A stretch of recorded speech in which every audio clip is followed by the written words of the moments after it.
Companions, as you well know, because I have been boring you with the details, for the last 13, 14 days, I've been struggling to get into the wilderness proper. But now I'm finally here, and I'm able to immerse myself completely. And I do this in two different ways. First of all, I live on the ground with no structure of any sort around me. I sleep in my hammock between two trees or on the ground. If I'm on extended walks where I sleep over in the bush, I just crawl under a bush and sleep there. I discourage the use of a fire. Manjolo objects a bit because it's almost part of his culture to make a fire at night. But to me, the fire distracts from the bush experience because it blinds you and it distracts your attention, and the flutter of the flames masks some of the more subtle sounds. And the second way I do this is by going on these long walks. Now, the walks are not meant to come across spectacular game sighting. Wild animals have got extremely finely developed senses, and when they're exposed to predators, like on the African savanna, they're hyper alert. Even the predators are highly alert because they have to be aware of being sneaked up on by other bigger predators and attacked, or they're attentive to possibilities of catching something.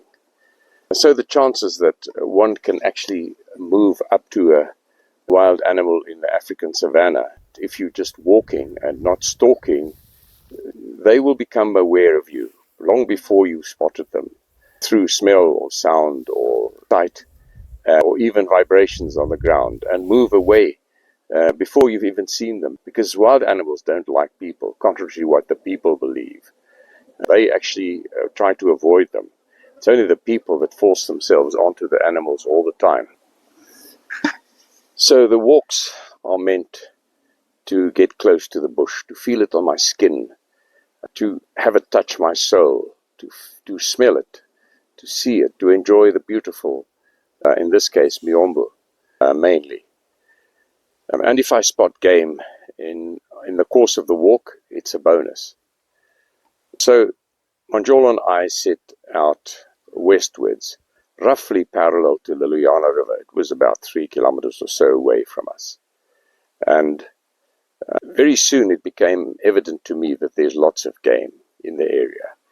There were lots of elephant sign, there was sable, there was wildebeest, there was several of the smaller bucks like steenbok and duiker, and buffalo and giraffe.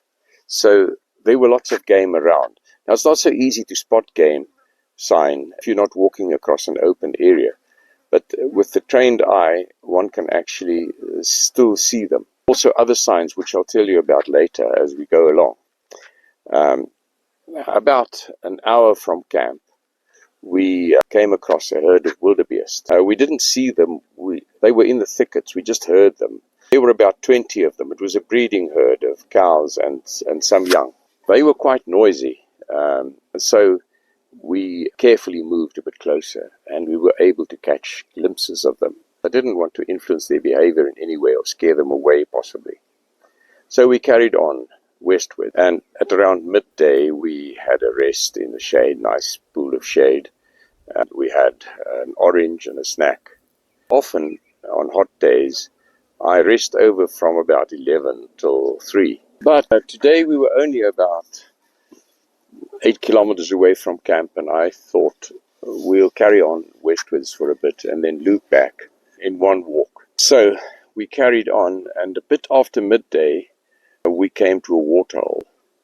Now, waterholes are a wonderful find in the bush to me. It's like reading with a paper. You can see or read what has been going on in the bush around for 3, 4, 5, 6 days, even longer back. So I always spend a lot of time at waterholes, deciphering the sign there and deducing what animals were there, how frequently they come, what their behavior is when they come. So this is a wonderful source of information for me about the bush. But this Video is getting a bit long now. I try to limit these postings to about 5 or 6 minutes because I don't want to take up too much of your time.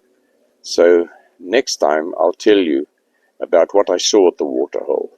I look forward to have you. Thank you for listening, and good luck until next time.